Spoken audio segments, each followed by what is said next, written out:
আমার নাম অপু, বয়স 23। লেখাপড়া প্রায় শেষের দিকে। আমাদের ছোট পরিবার, আমি, আমার বাবা আর মা। বাবা বাইরে একটা চাকরি করে, 20 দিনের ছুটিতে বছরে একবার বাড়িতে আসে। আমার মা কামিনী দেবী, ডাকনাম পলি, বয়স 40, লম্বায় 5-7 তো হবেই, বেশ স্বাস্থ্যবান গৃহিণী। মা আমাকে খুব খুব আদর করে, পাশাপাশি বিশ্বাসও করে। তবে কিছু ব্যাপারে আমাকে অতিরিক্ত শাসন করে। যদিও আদর করে বেশি, আমি মাকে তবুও একটু বেশি ভয় পাই। মার অবসর সময় কাটে পাশের বাড়ির অনুরাধা মাসির সাথে। ওনরা আজ প্রায় 15 বছর ধরে আমাদের পাশে আছেন। মাসির ব্যাপারে পরে বলছি, তার আগে বাড়িটার বর্ণনা দিই। আমাদের আর মাসির বাড়ি পাশাপাশি। বাইরে থেকে মনে হয় এক পাঁচিলের ভেতর দুটো বাড়ি। আমাদের বাড়ির দক্ষিণে একটা পাঁচিল, তার ওপারে মাসিদের বাড়ি। আমার ঘর একেবারে উত্তরে। আমার আর মার ঘরের মাঝে একটা বাথরুম, যদিও আমাদের বাইরে একটা টিউবওয়েল পার আছে। রান্নাঘরও বাইরে। দুটো ঘরের 3 পাশে পাঁচিল, আর মাঝে 4 ফিটের একটা গলি, আর সামনে উঠোন। পাঁচিলগুলো মাটি থেকে 9 ফুট উঁচু। মাসিদের বাড়িটাও একই ধাঁচের।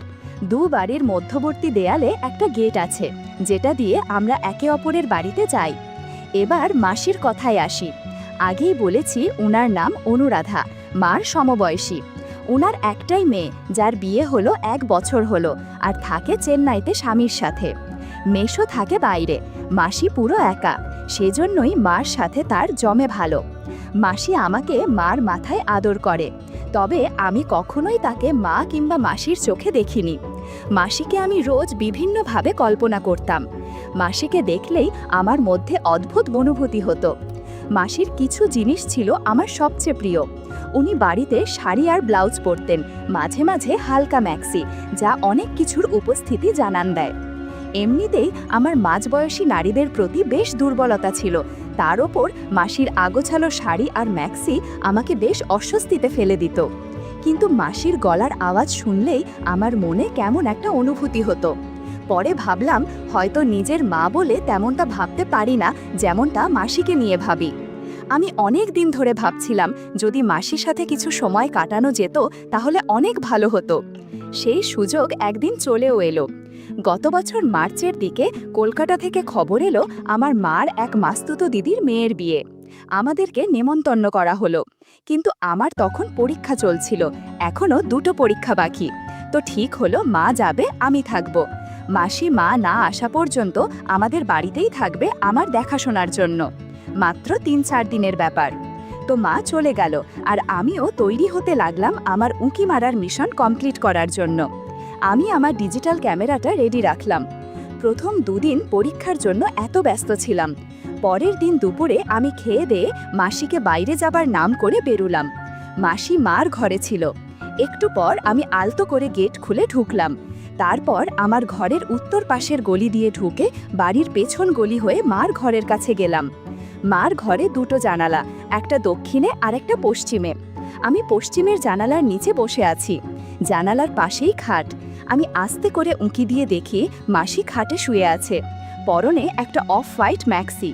মাসি দেখলাম মোবাইলটা নিয়ে কাকে যেন কল করছে। একটু পর যা শুনলাম, হ্যালো পলি, কিরে, কি খবর তোর? আজ সন্ধ্যায় রওনা হবি? বলিস কিরে, ভালো করে মাস্তি কর। আর হ্যাঁ শোন, কাল আসার পথে একটা অলিভ অয়েলের কৌটো আর 6-7 প্যাকেট বেলুন নিয়ে আসিস। তোর দাদা বিদেশ থেকে একটা জিনিস পাঠিয়েছে রে। আমার আর কি খবর বল? তুই নেই, আর যার কারণে কিছুই ভালো লাগছে না। তাড়াতাড়ি আসিস। ওকে, বাই। মাসির এ কথা শুনে আমি আর কি উঁকি মারব, আমার মাথা বন বন করে ঘুরতে লাগলো। আমি এমন একটা নিরাপদ জায়গা খুঁজতে লাগলাম যেখান থেকে খুব নিরাপদে মার ঘরের ভেতরে দেখা যাবে। ভাবতে ভাবতে পেয়েও গেলাম। বাথরুমের ওপর 3 ফিট বাই 6 ফিটের খালি জায়গা আছে।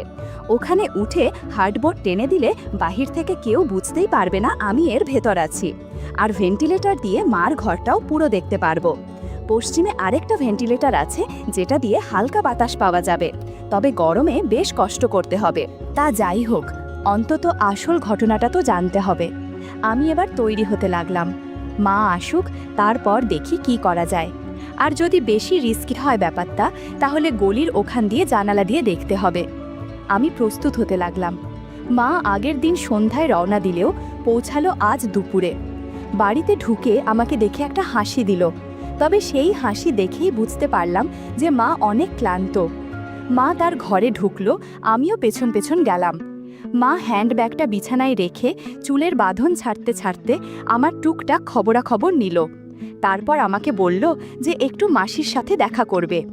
এই বলে মাসির বাড়ির দিকে চলে গেল। আমি দৌড়ে গিয়ে বারান্দার দরজাটা লাগিয়ে মার ঘরে এসে হ্যান্ডব্যাগটা খুললাম। দেখলাম একটা ক্রিম আর 6 প্যাকেট বেলুন আর মার দরকারি কিছু জিনিস। এবার পাশের চেনটা খুলতে আমি অবাক হয়ে গেলাম। মার কালো রঙের ছোট পোশাক হ্যান্ডব্যাগে। আমার মাকে আমি আজ পর্যন্ত কখনো এটা না পরা অবস্থায় দেখিনি। আর উনি কিনা কলকাতা থেকে এসেছেন না পরে। আমার মাথায় আরেকটা প্রশ্নও জাগলো, বাসে যেখানে 4 ঘন্টা লাগে সেখানে এত দেরি হলো কেন? আমি ঠিক করলাম কোনো প্রশ্নও নয়, শুধু আড়াল থেকে দেখে যাব। আমি মার ব্যাগটা আগের মতো রেখে চলে এলাম। দুপুরে খেয়ে দিয়ে মা ঘুম দিল। আমার মার ঘুম খুবই গাঢ়, তাই আমি এই ফাঁকে আমার কাজ এগিয়ে নিতে চাইলাম। বাবার একটা পুরানো লুঙ্গি নিলাম, ভিডিও রেকর্ডারের ব্যাটারি চার্জ করলাম আর একটা খালি বোতল জোগাড় করলাম। বিকেলে মা ঘুম থেকে উঠলে আমি মাকে বললাম যে আজ রাতে খেলা আছে। আমি আমার এক বন্ধুর বাড়িতে সবাই মিলে খেলা দেখব, তাই রাতে বাড়ি ফিরতে দেরি হবে। মা জিজ্ঞেস করলো কত দেরি হবে। যেই আমি বললাম রাত 3টে কি 3:30, অমনি মার মুখটা খুশিতে উজ্জ্বল হয়ে উঠল। মা হেসে বলল ঠিক আছে। তারপর মাসির বাড়িতে গেল আর আমাকে বলল যাওয়ার আগে আমি যেন তালা লাগিয়ে যাই। আমি মাথা নেড়ে সাই দিলাম। কিছুক্ষণ পর আমিও বেরুলাম, তবে ডুপ্লিকেট চাবি সাথে নিয়ে। কিছুক্ষণ পর আমি ফিরে আসলাম। এবার আমি আমার আস্তানা সাজাতে লাগলাম। বাথরুমের দরজার সামনে একটা স্টুল রেখে ওটার ওপর দাঁড়িয়ে হার্ডবোর্ডটা সরিয়ে দিলাম। এরপর বাবার পুরানো লুঙ্গিটা, 1 বোতল জল, একটা খালি বোতল ওপরে তুলে নিলাম। তারপর আমিও উঠলাম, লুঙ্গিটা বিছিয়ে দিলাম। দেখলাম ভেন্টিলেটর দিয়ে মার ঘরটা পুরো দেখা যাচ্ছে আর খাটটা একদম ফেস টু ফেস পজিশনে। এবার আমি নেমে এলাম। আমার ঘরে একটা দরজা আছে যেটা দিয়ে উত্তর দিকে বেরোয়া যায়। দরজাটা এতদিন ভেতর থেকে তালা মারা ছিল। আজ দরজাটা কাজে লাগাবো ভেবে আমি ভেতর থেকে তালাটা খুললাম আর বাইরে দিয়ে লাগিয়ে দিলাম। আমার কাজ মোটামুটি শেষ। আমি এবার বেরোলাম। রাত 9টার দিকে মা ফোন করতে আমি বাড়ি এসে খেয়ে নিলাম। মা বলল, শোন, তোর মাসি আজ আমার সাথে থাকবে। তুই এসে দরজায় টোকা দিবি না, আগে আমাকে ফোন করবি, নইলে তোর মাসির ঘুমের ডিস্টার্ব হবে, বুঝেছিস? আমি হ্যাঁ মা। আমি বেরুলাম। মা মাসির বাড়িতে ঢুকতে আমি আমার ঘরের ভিতরের দরজা দিয়ে ঢুকে ভিডিও রেকর্ডারটা নিয়ে ঘর থেকে বেরুলাম। চাবিটা নিয়েছে কিনা দেখে নিয়ে আমি আমার ঘরে তালা মেরে স্টুলে দাঁড়িয়ে বাথরুমের ওপরে উঠে হার্ডবোর্ড টেনে দিলাম। ওফ, হাফ ছেড়ে বাঁচলাম যেন। এখন একটু আরাম লাগছে। তাছাড়া অন্য ভেন্টিলেটর দিয়ে বেশ বাতাস আসছে। আজ বোধহয় বৃষ্টি হবে। কিন্তু মা এখনো আসছেন না কেন? 10টা বাজে প্রায়। এমন সময় আকাশে বিদ্যুৎ চমকাতে লাগলো। ভেন্টিলেটর দিয়ে বেশ বাতাস আসছে। যাক, ভালোই হলো, গরমে কষ্ট করতে হবে না। তবে এসব যখন ভাবছি তখনই গেট খোলার আওয়াজ পেলাম। মা আর মাসি আসছে।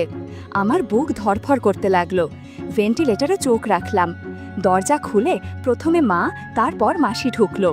মা বলল, হারে চল আগে ফ্রেশ হয়ে আসি। ঠিকই বলেছিস রে, চল। মা আর মাসির মুখে এসব শুনে আমার নিঃশ্বাস বন্ধ হবার জোগাড় হলো। দুজন একসাথে বাথরুমে ঢুকলো। প্রায় মিনিট 5 পর দুজন বেরোলো এবং ঘরে ঢুকে দরজা লাগিয়ে দিল। মা আর মাসি ঘরে ঢুকে দুজন দুপাশের জানালাটা লাগিয়ে দিল। বাইরে বৃষ্টি হচ্ছে খুব। মা বিছানা থেকে চাদরটা নামিয়ে একটা পুরানো চাদর বিছিয়ে দিল। তবে এবার যা ঘটল তাতে আমার টেনশন হতে লাগলো, যেন মনে হলো আমি মারা যাব।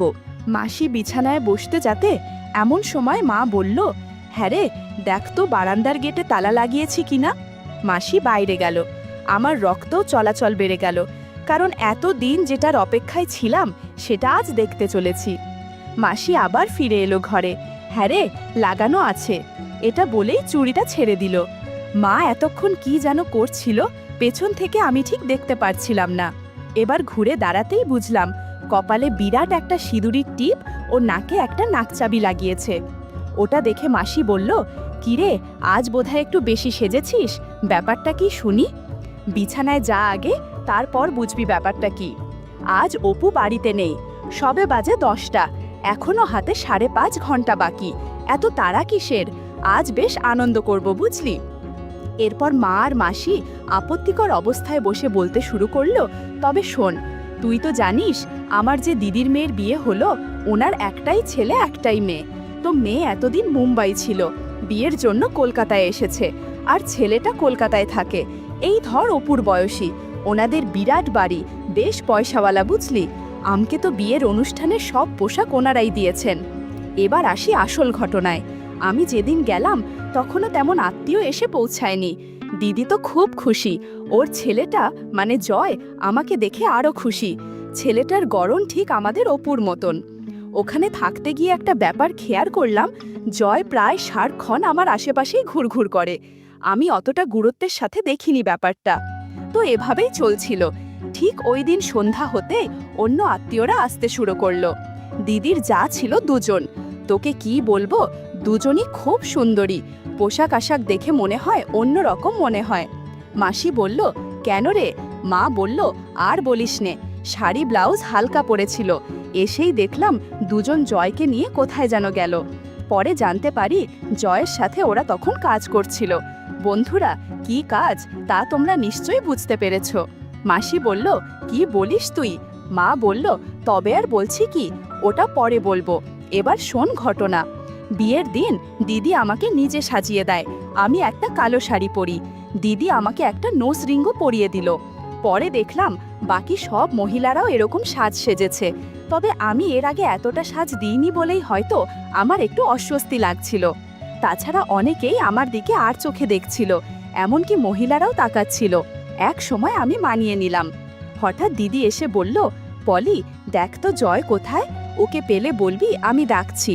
আমি জয়কে খুঁজতে লাগলাম সারা বাড়ি, কোথাও না পেয়ে গেলাম ছাদে। ওকে যেই ডাকবো তখনই খেয়াল করলাম ও ফোনে কার সাথে যেন কথা বলছে। আমি ভাবলাম কথা শেষ হলেই ডাক দেব, তাই দাঁড়িয়ে রইলাম। হঠাৎ শুনি ও বলছে, হ্যাঁ রে, সুন্দরী মহিলাটা কে? মার কেমন এক বোন হয়, আজ কালো শাড়ি পরে সেজে গুজে ঘুরে বেড়াচ্ছে। অন্য মহিলাদের থেকে বেশি সুন্দরী লাগছিল। আজ 2 দিন ধরে পর্যবেক্ষণ করে যাচ্ছি, দেখা যাক কি হয়, বাই। এটুকু শুনে আমি বুঝে ফেললাম ও আমার কথা বলছে। আমি এমন একটা ভাব করলাম যেন এইমাত্র এসেছি। জয়, তোকে দিদি ডাকছে।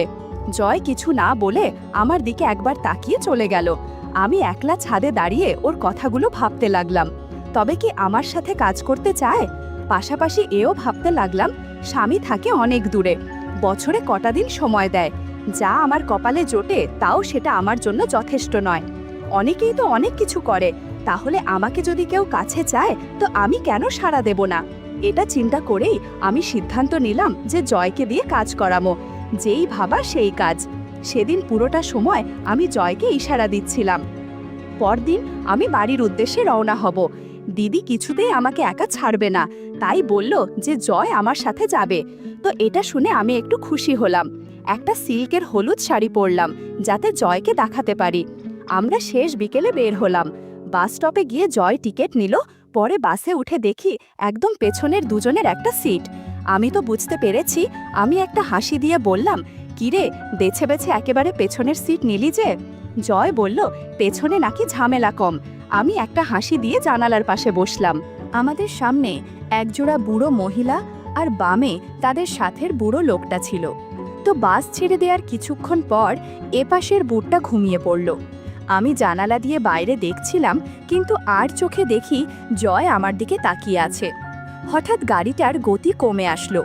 একটা পেট্রোল পাম্পে ঢুকলো তেল নেয়ার জন্য। আমি বাস থেকে নামলাম টয়লেটে যাব বলে। তখন সন্ধে প্রায়। একটু ফ্রেশ হয়ে নিলাম আর ছোট পোশাকটা হ্যান্ডব্যাগে রাখলাম যাতে একটু ভালো লাগে। কিছুক্ষণ পর বাস আবার চলতে শুরু করলো। বাসের মধ্যে অনেক অজানা ঘটনা ঘটতে শুরু করলো। একদিকে মা ঘটনা বলছিল আর অন্যদিকে মাসি কি যেন করছিল। বন্ধুরা, ইউটিউবের কড়া নিয়মের কারণে এসব ঘটনা সরাসরি বলা যাচ্ছে না। তোমরা কমেন্টে দেওয়া লিংক থেকে আমার ওয়েবসাইট ভিজিট করো, সেখানে একদম খোলামেলা গল্প দেয়া আছে। সমস্ত ঘটনা দেখে প্রায় 30 মিনিট পর আমি নেমে আমার ঘর দিয়ে বেরিয়ে মাকে ফোন করলাম যে আসছি গেট খুলতে। আমি এমন একটা ভাব করলাম যেন ঘুমে কাতর। মা গেট খুলে দিতেই আমি সোজা আমার ঘরে গিয়ে শুষে পড়লাম। পরদিন আমি একটু দেরি করে ঘুম থেকে উঠলাম। উঠে ফ্রেশ হয়ে রান্নাঘরে গেলাম, দেখি মা রান্না করছে। মা আমাকে দেখে একটা হাসি দিয়ে জিজ্ঞেস করলো, কি খাবো? আমার কেন জানি কিছু খেতে ইচ্ছে করছিল না, ভাবলাম একেবারে দুপুরে খেয়ে নেব। মাকে বলতে মাও কিছু বলল না। মাসির কথা জিজ্ঞেস করতেই মা বলল, মাসি তার মেয়ের কাছে যাওয়ার জন্য সকালে বেরিয়ে গেছে। এভাবে সাদামাটাভাবে কেটে গেল পরের 4টে দিন। আমি এর মধ্যে প্রতিদিন রাতে মা আর মাসির ঘটনা স্মরণ করতাম। তবে মা যে বেশ কষ্টে আছে তা বোঝা যাচ্ছে। আগে মাসি থাকায় সময়টা বেশ কেটে যেত, এখন মার রাতগুলো কোনোভাবে কেটে যায়। মাসি যাওয়ার ঠিক 6 দিনের মাথায় এক রবিবারে মা বেশ ছুটাছুটি করতে লাগলো। রান্না বান্না নিয়ে সকাল হতে বেশ ব্যস্ত হয়ে পড়ল। আমি মাকে জিজ্ঞেস করলাম, এত আয়োজন কেন? মা জানলো তার মাস্তুতো দিদি কদিন আগে যার মেয়ের বিয়েতে কলকাতা গেল, উনি আসছেন। খবরটা শুনে আমার অদ্ভুত অনুভূতি হলো, কারণ এই মাসির খপ্পরে পড়ে আমার মা অন্য পথে চলে যাচ্ছে। তার উপর মা যেমন আনন্দিত হয়েছে তাতে মনে হচ্ছে কিছু একটা হবে। আমি জিজ্ঞেস করলাম, কখন আসবে? মা জানলো দুপুর 2টো নাগাদ চলে আসবে। আমি এরই মধ্যে স্নান সেরে নিলাম। মাও স্নান সেরে বেশ পরিপাটি হয়ে নিল। একটা লাল জামদানি শাড়ির সাথে স্লিভলেস কালো ব্লাউজ পরল। মাসি এলো 2:10-এ। আমাকে দেখে মাসি বেশ অবাক হলো। বারবার মাকে বলতে লাগলো, তোর ছেলেটা বেশ বড় হয়েছে। এটা বলার পর দেখলাম মা ও মাসি দুজনেই মুচকি মুচকি হাসছে। যদিও আমি ব্যাপারটা ধরতে পারলাম না, তারপরও মাসির মুখে কথাটা শুনে বেশ লাগলো। মাসির নাম রমা, দেখতেও বেশ সুন্দরী। দুপুরে খাবার খেয়ে মাসি আমার ঘরে এলো আমার সাথে গল্প করতে। মাসি মাকে বলল একটু রেস্ট নিতে, সারাদিন অনেক কাজ করেছে বলে। মাও কথা না বাড়িয়ে আমাদেরকে রেখে ঘরে গিয়ে শুয়ে পড়ল। মাসি দরজা লাগিয়ে আমার বিছানায় উঠে বসে আমার সাথে গল্প করতে লাগলো। আমার লেখাপড়ার খবরাখবর নিল। আমিও টুকটাক কিছু জিজ্ঞেস করলাম। জয়ের কথা জিজ্ঞেস করতেই মাসি জানল জয়কে মুম্বাই পাঠানো হয়েছে। ও এখন থেকে নাকি ওখানেই থাকবে। কিছুক্ষণ গল্প করার পর মাসি একটা হাসি দিয়ে মার ঘরে গেল। মার ঘর থেকে বেরোলো প্রায় 1 ঘন্টা পরে। তারপর আমাদের কাছ থেকে বিদায় নিয়ে চলে গেল। আর যাওয়ার আগে মার দিকে ফিরে বলল, দেরি করিস না যেন। কথাটা কাকে বলল বোঝা গেল না, কিন্তু আমরা দুজনেই মাসির দিকে চেয়ে মাথা নাড়লাম। মাসি চলে যেতেই আমার মাথায় বন বন করে একটা কথাই ঘুরতে লাগলো, কি হবে 8 দিন পর, কিভাবে হবে? পরদিন সকালের কথা। আমি ঘুম থেকে উঠে দেখি মা বেশ গোছাগাছ হয়ে আছে। আমি মাকে জিজ্ঞেস করলাম, কোথায় যাচ্ছে? মা বলল, বাবু শোন, আমি এক সাধু বাবার কাছে যাব। একটা মানত ছিল, সেটা পূরণ করতে ওখানে গিয়ে একটা পুজো দেব। আমি তোর জন্য সকাল আর দুপুরের খাবার তৈরি করে রেখেছি, কষ্ট করে খেয়ে নিস। আমি সন্ধে নাগাদ ফিরব। আমি মাকে কোনো প্রশ্ন না করে শুধু বললাম, ঠিক আছে যাও, কোনো চিন্তা করো না। মা বেরিয়ে গেল সাথে সাথে। পর মুহূর্তেই আমি বুঝলাম নিশ্চয়ই এটা গতকালকে মাসির তৈরি করা প্ল্যানের একটা অংশ। যাই হোক, আমি খেয়ে দিয়ে পুরো দিনটা কোনো মতে কাটালাম। রাত প্রায় 8টার দিকে মা বাড়িতে আসলো। মাকে বেশ হাসি খুশি লাগছিল। আমি মাকে জিজ্ঞেস করলাম সব ঠিকঠাক মতো হয়েছে কিনা। মা হাসি মুখে জানলো যে সব ঠিক আছে। রাতে খাওয়া দাওয়া করে যখন শুয়ে পড়লাম, হঠাৎ মাঝরাতে গেট খোলার শব্দ পেলাম। এত রাতে চোর আসলো নাকি? আবার ভাবতে ভাবতে চুপি চুপি জানালা দিয়ে উঁকি মেরে দেখি এক সাধু বাবা এসেছে। মনের মধ্যে খটকা লাগলো। মা সাধু বাবাকে ধীরে ধীরে নিজের ঘরের দিকে নিয়ে গেল। আমিও আস্তে আস্তে চলে গেলাম। তাদের কথাবার্তা থেকে বুঝতে পারলাম এই সাধু বাবার কাছে মা দিনের বেলা গিয়েছিল পুজো দিতে, কিন্তু এই লোক এখন এখানে কি করতে এসেছে? দেখলাম সাধু বাবা একটা জড়িগুটি নিয়ে মাকে খাওয়ালো, আর মা কেমন যেন উত্তেজিত হলো। সময়ের সাথে সাথে তাদের দূরত্ব কমতে শুরু করে। এক পর্যায়েতে যা হয় তা আমি বিশ্বাস করতে পারছিলাম না। সাধু বাবা মাকে অনেক আশীর্বাদ করছে আর মা অনেক খুশি হচ্ছে। বন্ধুরা, ইউটিউবের কড়া নিয়মের কারণে এসব ঘটনা সরাসরি বলা যাচ্ছে না। তোমরা কমেন্টে দেয়া লিংক থেকে আমার ওয়েবসাইট ভিজিট করো, সেখানে একদম খোলামেলা গল্প দেয়া আছে। ঘণ্টাখানেক পর সাধু বাবা আশীর্বাদ করে চলে গেল, আর মা ফ্রেশ হয়ে ঘুমিয়ে পড়ল। বাবা দূরে থাকে বলে মা এসব করেছে তা আমার আর বুঝতে বাকি রইল না। এদিকে আমি ফোন দিয়ে আটতে থাকলাম কিভাবে কি করা যায়।